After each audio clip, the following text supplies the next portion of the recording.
اب اس موضوع کو کلوز کرتے ہوئے میں پھکی والی سرکار کے لیے پھکی دینا چاہوں گا.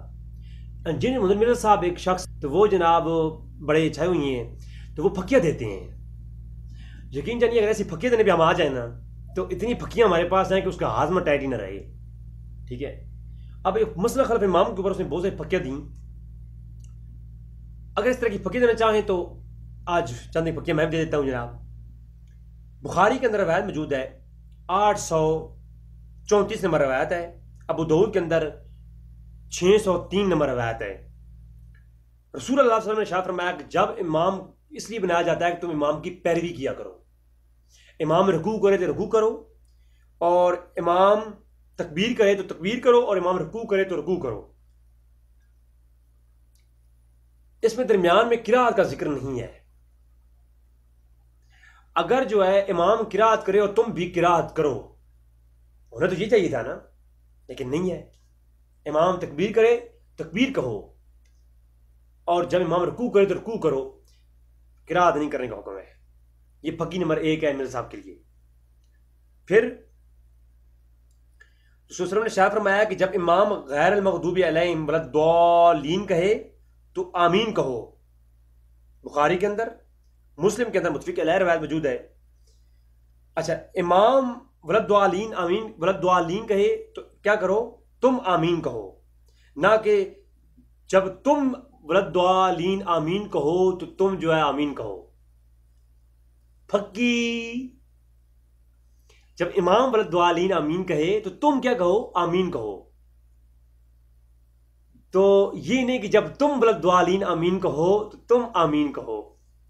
اور اس طرح تو پھر 2 دفعہ واجب ہو جائے گا، کیونکہ امام اور مقتدی دونوں کی فاتحہ پڑھنے میں جو ہے مقتدی جو ہے وہ بھی فاتحہ پڑھے گا، تو اس کے لیے اپنے پڑھنے کے اوپر بھی ایک دفعہ آمین واجب ہے، اور سننے امام کا سننے کے اوپر بھی ایک دفعہ آمین واجب ہے. لہٰذا جو لوگ امام پیچھے قرات کرتے ہیں فاتحہ کی، ان کے اوپر واجب ہے کہ وہ 2 بار آمین کہا کریں. پھکی. یہ پھکی ہے جناب.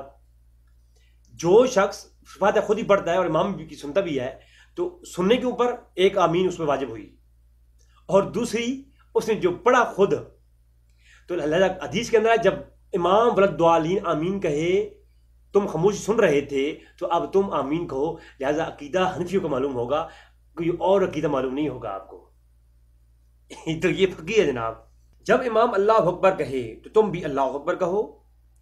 نسائی، ابو داؤد، مسلم کتب کے اندر روایات موجود ہے. امام اللہ اکبر کہے تم بھی اللہ اکبر کہو، اور جب امام کہے غیر المغضوب علیہم ولا الضالین تم کہو آمین. اب اللہ اکبر اور آمین کے درمیان میں فاتحہ بھی آتی ہے، مگر اس کی پیروی کا ذکر نہیں کیا گیا. صرف اتنا کہا گیا کہ امام ولا الضالین آمین کہے گا، ولا الضالین کہے گا، تم نے آمین کہنا ہے. بات سمجھا رہی ہے نا جی؟ تو ہونا تو یہ چاہیے تھا کہ جب امام فاتحہ پڑھے تم بھی فاتحہ پڑھو. جب تم ولا الضالین آمین کہو تو پھر تم آمین کہو. آپ سمجھا رہی ہے یہ بات؟ تو جناب یہ بھی پھکی ہے مرزا صاحب کے لیے. پھر جب تم نماز پڑھو تو اپنی صفوں کو سیدھا کرو، اور جب تم میں سے ایک شخص تمہاری امامت کرائے تو وہ تکبیر کہے تم بھی تکبیر کہو. جب امام قرآن پڑھے تو تم خاموش رہو. اب صراحت آ گئی. اور جب وہ ولا الضالین کہے تو تم آمین کہو، اور اللہ تمہاری دعا قبول فرمائے گا. اور پھر جب وہ تکبیر کہے اور رکوع کرے تو تم تکبیر کہو اور رکوع کرو. امام تم سے پہلے رکوع میں جائے گا اور تم سے پہلے سر اٹھائے گا. امام مسلم روایت کا نمبر 905، ابن ماجہ روایت کا نمبر 846. ذرا بتائیے مجھے کہ قرات کا ذکر نہیں ہے. قرات کے پیچھے فوراً ذکر ہے تکبیر کے بعد ولا الضالین آمین. جب کی بات آئے گی نا ساتھ کیا کہا کہ تم نے خاموش رہنا ہے اور پھر تم نے آمین کہنی ہے. ٹھیک ہے. اور میں نے بتایا ہے کہ اگر وہ ولا الضالین وہ سورہ فاتحہ پڑھے گا مقتدی تو اس کے اوپر 2 بار آمین کہنا واجب ہو جائے گا. جی سر اگلی پھکی سنیں ذرا آپ، اور وہ ہے، اور رسول صلی اللہ علیہ وسلم نے فرمایا کہ نماز پڑھی، جس نے نماز پڑھی اور اس میں سورہ فاتحہ نہیں پڑھی تو اس کی نماز ناقص ہے. ناقص ہے ناقص ہے ناقص ہے. اور کہتے ہیں کہ امام پیچھے میں ہوتا ہوں تو کیسے پڑھوں؟ تو انہوں نے کہا کہ میرا ہاتھ دبایا اور کہا ایسی حالت میں اسے اپنے جی میں پڑھا کرو. مسلم شریف، ترمذی، ابو داؤد، نسائی، یعنی دل میں پڑھا کرو کہ جب امام پیچھے ہو تم قرات کیسے کرنی ہے. سورۃ فاتحہ نہیں پڑھی، اس کی قرات نہیں ہے تو کیسے پڑھنا ہے؟ تو ہاتھ میں ہاتھ لے کے دبایا، فرمایا جیسے ہاتھ میں ہاتھ دبانے کی محسوس نہیں ہوا نا، اس طرح پڑھا کرو. تو یہ دل میں پڑھنے کا حکم دیا، زبان سے پڑھنے کا حکم نہیں دیا. دل میں پڑھنا ہے، اس کے لیے الفاظ کو سوچنا اور اس کا خیال کرنا ہے، گویا دل کی آنکھ سے وہ اس کو دیکھ رہا ہو اور پڑھ رہا ہو. ٹھیک ہے. تو جناب اگر قرات ہی کرنا ہے تو مجھے یہ بتائیں کہ اگر قرات دل کے اندر رہنے کا حکم کچھ اور ہوتا ہے، وسوسہ نیت کچھ اور چیز ہے، اور قرات کا حکم کچھ اور ہے. جیسا کہ ایک چیز آپ نیت میں سوچ رہے ہیں، قرآن کو سوچ رہے ہیں، آپ حمام میں ہیں، آپ واش روم میں ہیں، تو اس کے اوپر کیا ہوگا؟ فتویٰ نہیں آئے گا. لیکن اب تم واش روم میں جاؤ اور ساتھ میں قرات کرو قرآن کی، تم پہ بے ادبی کا فتویٰ لگے گا. ٹھیک ہے. تو یہ ناجائز ہے. قرآن کی جو بے حرمتی ہے واش روم کے اندر قرات کرنا. تو لہذا جس طرح قرات کا منع ہے، قرات اور چیز ہے اور دل میں پڑھنا اور چیز ہے. عطار بن یسار نے صحیح مسلم کے اندر پوچھا کہ اے زید بن ثابت، کیا نماز کے اندر جو ہے قرات جائز ہے امام کے پیچھے؟ فرمایا امام کے پیچھے قرات ناجائز ہے، جائز نہیں ہے.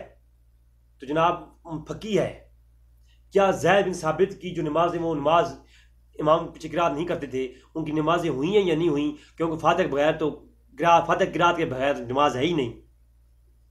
فقی ذرا فقیہ ہم سے بھی لے لو جناب تھوڑی بہت. ٹھیک ہے. اور پھر جناب یہ روایت ادھوری پیش کی جاتی ہے کہ جناب جس نے فاتح نہیں پڑھی اس کی نماز نہیں.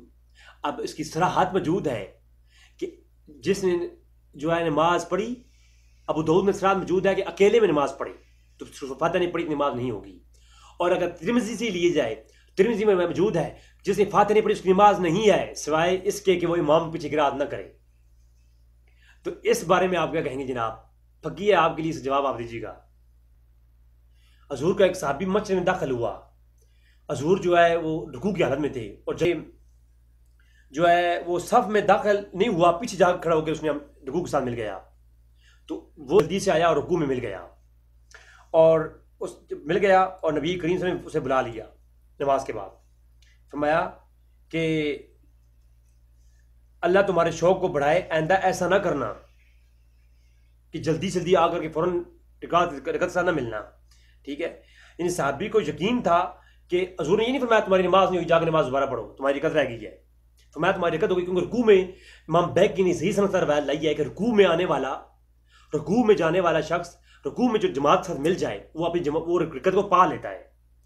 صحابہ رسول جب رکوع میں جا کے مل جاتے، رکوع ہو رہا ہوتا تو جا کر کے وہ امام کے ساتھ اپنے کمر کو سیدھا کر لیتے، تو پھر جو ہے وہ رکعت کو پا لیتے تھے. سنن الکبریٰ کے اندر امام بیہقی صحیح سنت روایت لائے ہیں. جب وہ روایت کو وہ رکعت کو پا لیتے تھے تو فاتحہ تو انہوں نے پڑھی نہیں ہے، تو پا لیا کیسے رکعت کو؟ ہاں، یہی معلوم ہوا جو یہ کہتے ہیں لوگ کہ رکوع کے ساتھ ملنے والا شخص کی جو ہے وہ رکعت نہیں ہوتی، تو وہ بھی اسی وجہ سے کہتے ہیں کہ جی فاتحہ نہیں پڑھی. تو صحابی رسول کہتے ہیں جب وہ شخص جا کے مل گیا رکعت کے ساتھ تو حضور نے کہا کہ جلدی نہ کیا کرو، رکوع میں جا کے مل گیا اس کی نماز تو ہو گئی. تو معلوم ہوا کہ صحابی رسول کو یقین تھا کہ جو ہے صحابی رسول کو یقین تھا کہ جو ہے میں رکوع میں مل جاؤں گا، میری نماز ہو جائے گی، کیونکہ فاتحہ کے بغیر جو ہے امامی قرات ہماری قرات ہے.